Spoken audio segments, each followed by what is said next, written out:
Well, good morning, good afternoon, good evening, and good night to you lovely folks joining me here nice and early over at Marvel Snap Zone. Welcome on in for another small gameplay video based around a deck I think actually, for me, needs a little bit more coverage. That I don't really see anyone playing out there, mostly because I think acquiring all the cards to play this deck can be very difficult as it contains 3 different Series 5 cards. So I understand that to some people this won't be any good.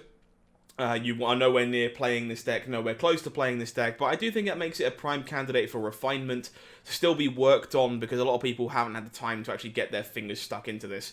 And if you watched the tier list this week just gone, you'll know that me and Den talked about this deck in quite a lot of detail as a tier 4 choice, as what we believe currently to be the hardest deck to play correctly in Marvel Snap. This is Bounce Thanos, a deck that I think is not only very, very fun, but offers you the largest amount of decision trees that a deck in Marvel Snap can, and also massively punishes you for your mistakes. So you're doing something very, very powerful, but you can definitely get punished for not sequencing things correctly in the utmost of ways, which makes this deck super interesting to me and very much quite the puzzle.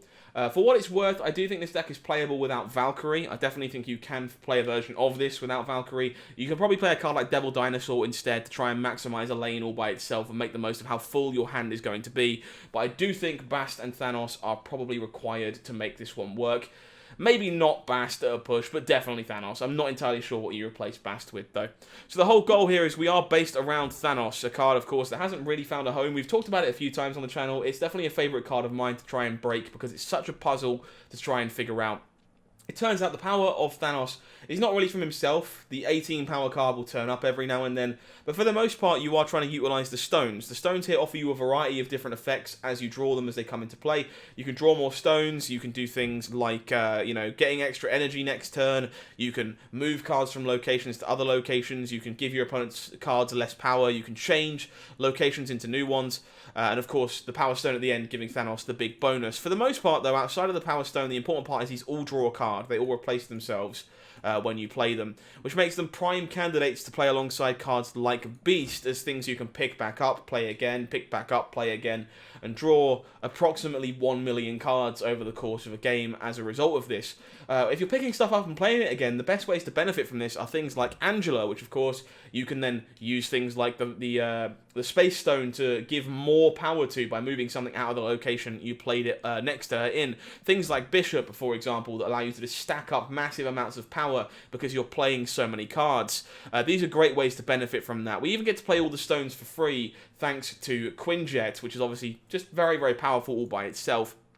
We do a great job at making multiple demons thanks to the hood. We obviously have ways of clearing out stones and the hood thanks to things like Carnage. The interesting tech toys really are like Goose for me at the moment to try and lock off a location from your opponent being able to challenge an Angela or a Bishop by stopping you from being able to play something big on that location, or Shang-Chi for a similar kind of goal to like pressure the opponent and take away a big unit on the final turn of the game if you don't have access to Valkyrie to level a lane for you.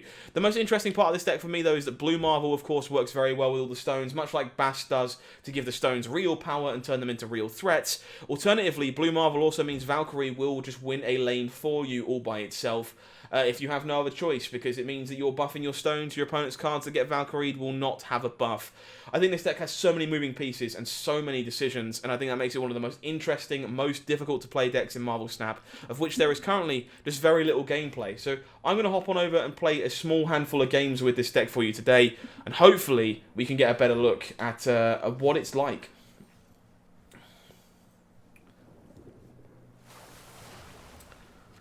Alrighty, Lumeria, not the best start for a deck like this. We'd much rather get our stuff underway.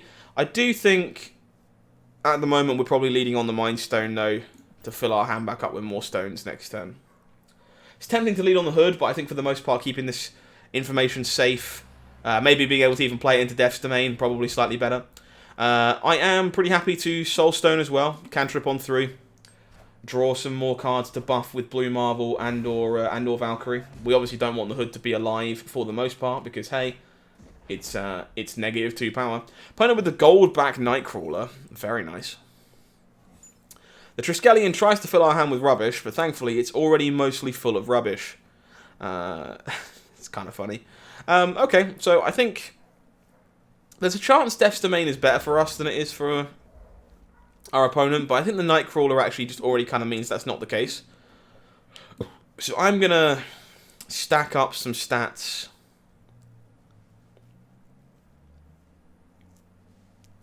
over here. I kind of want to play this demon out too while I have the chance. The question is where it goes.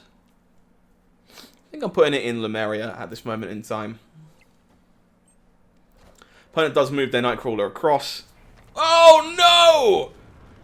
Okay, Lamentis. Lamentis was not a location we were aiming for. Okay. Well, that changes things slightly. Okay, that really changes things slightly. Okay. Well.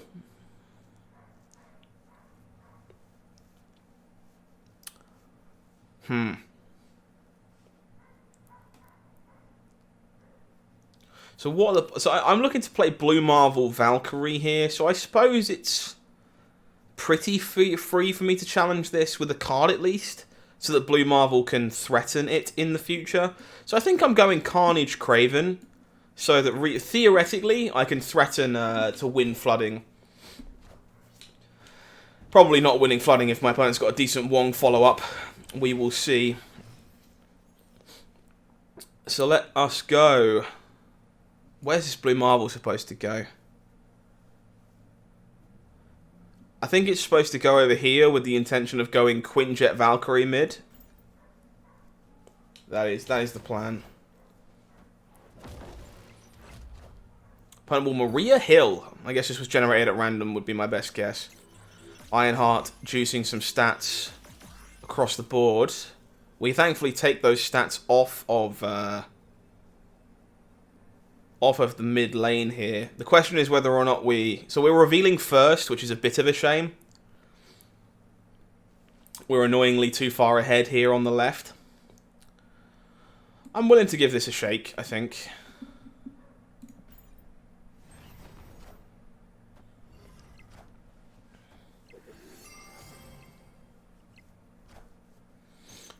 Opponent Zola's the Ironheart.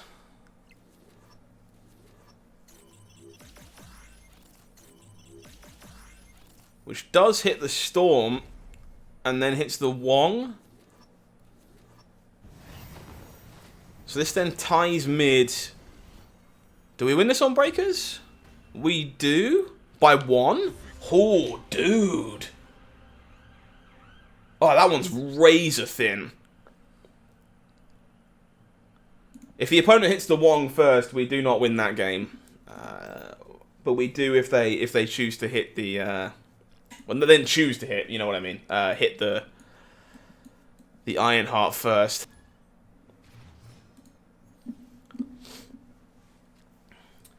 Okay, Sanctum Sanctorium, not really a location this deck is happy to see. We take up a lot of space with our shenanigans.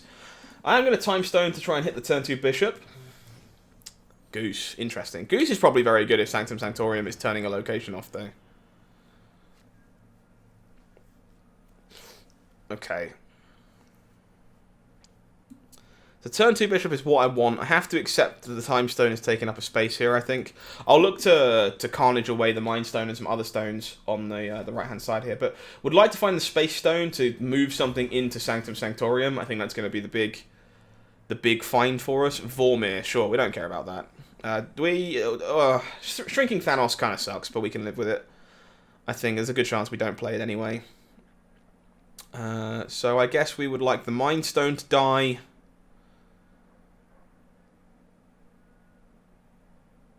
And then we'll... are we basting? I guess maybe we just kill the bast later on. Use it as a body later on. I think I'm... Probably snapping here. Alright, I'm going to Mind Stone and bast. I'll shrink the Thanos. And then I look to Carnage these away next turn. I don't think we're running anywhere just yet. I think this is still a very winnable game if we can find the Space Stone to move something into Sanctum Sanctorium. Unfortunately, it's one of the 2 stones that we don't find. We do, however, juice up a chunk of stones, courtesy of Bast doing its thing. Opponent is a Lockjaw deck, sure. We find Valkyrie. Alright, well, I'm on board to Carnage. Goose. I think goosing into Baxter building is probably pretty big.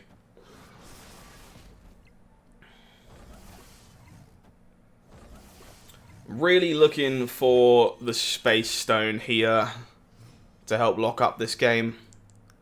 That is a beast. Interesting. Are we bothering to pick everything up? We could pick up the Carnage, but I'm not sure that really gets us anywhere. I think this is just Soul Stone, Reality Stone, and we don't Beast.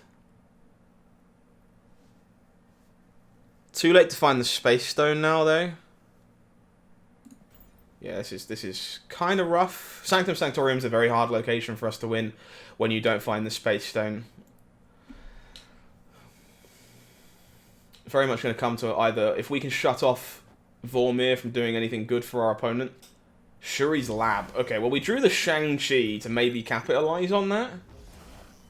Opponent goes Electro into Baxter building. Into Okoye. Okay, I am a little confused. So we're revealing second here. So I think we're just supposed to Shang-Chi Power Stone.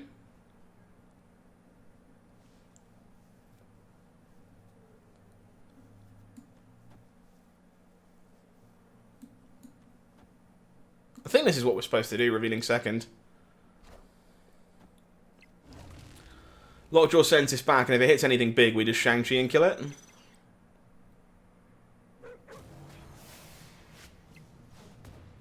Oh, we don't kill that. Thankfully, it's too small. That doesn't matter.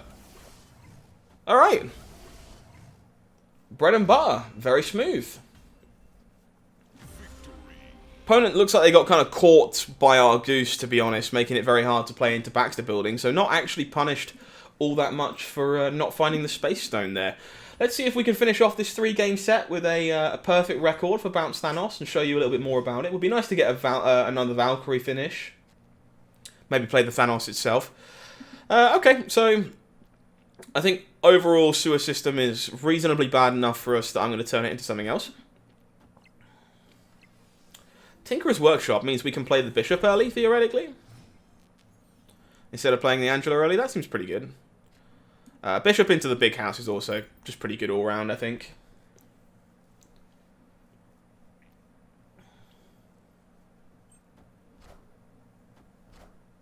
Opponent with a Daredevil. Okay, that's something to be mindful of. Got to make sure we don't get Professor X. Not that we're going to have a choice. Project Pegasus is a pretty good one. We can try and do guesswork with Shang-Chi, but that just seems actively pretty bad. I think I would rather just go Angela, Soulstone, Space Stone, and hold on to my other cards, as much as it means I'm wasting energy. Opponent with the Psylocke Galactus. Uh-oh.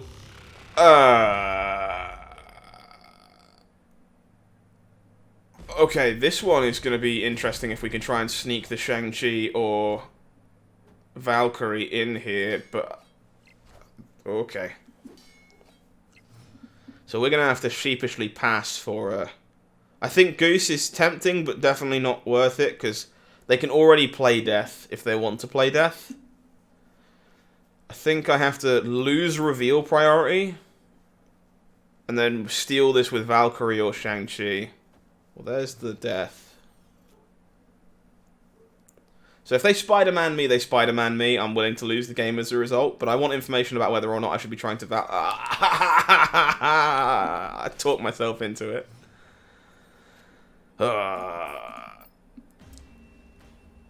Maybe I'm just supposed to Shang-Chi there, but I feel like it's so easy for my opponent's final turn play to outstat, like, 11, that it's worth trying to see if they have the Spider-Man there a lot of the time. I think I'll give you a bonus game with this one off the back of that game being so interesting.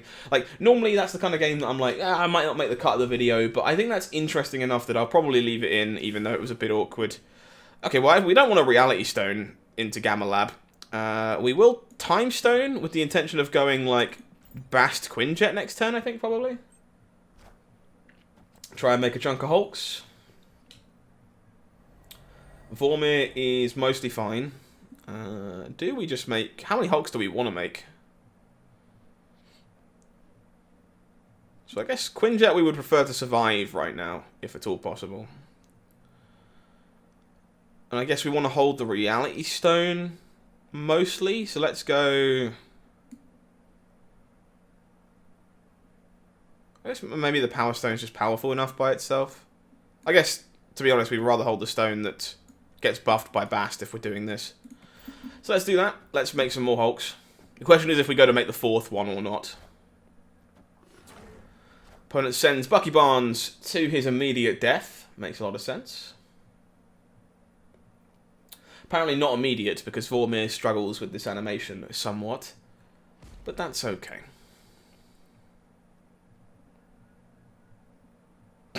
Wow. Is the Winter Soldier anywhere to be found? There he is. Look at that. Oh, that's pretty good.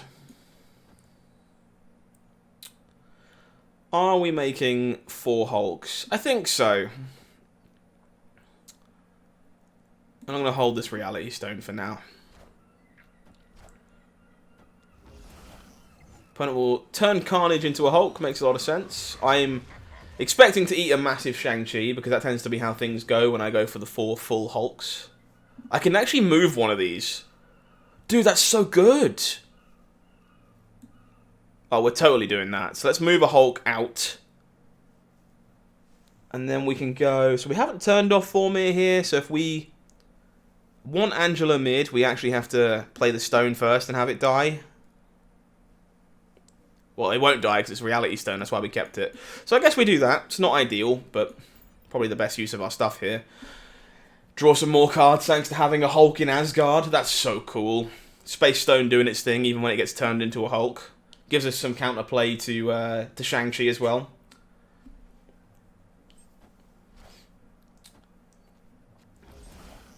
Speak of Shang-Chi, we'll draw our own. Opponent will wave. Into Yondu. Eats our Thanos. Unfortunate, but fair enough. We draw Goose. Hang on. Oh, that's so disgusting. I can get Goose into Crimson Cosmos and stop my opponent being able to play there ever. That might not be right, but I want to do it so bad, so I'm gonna.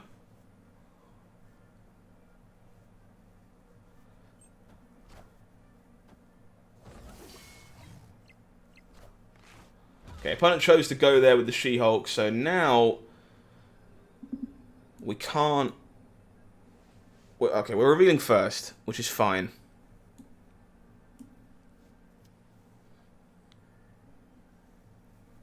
How do we want to do this?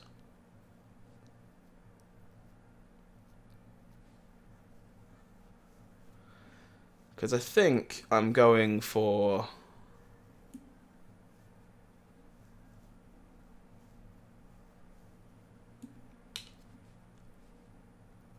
I think I'm playing as though my opponent can also have Shang-Chi.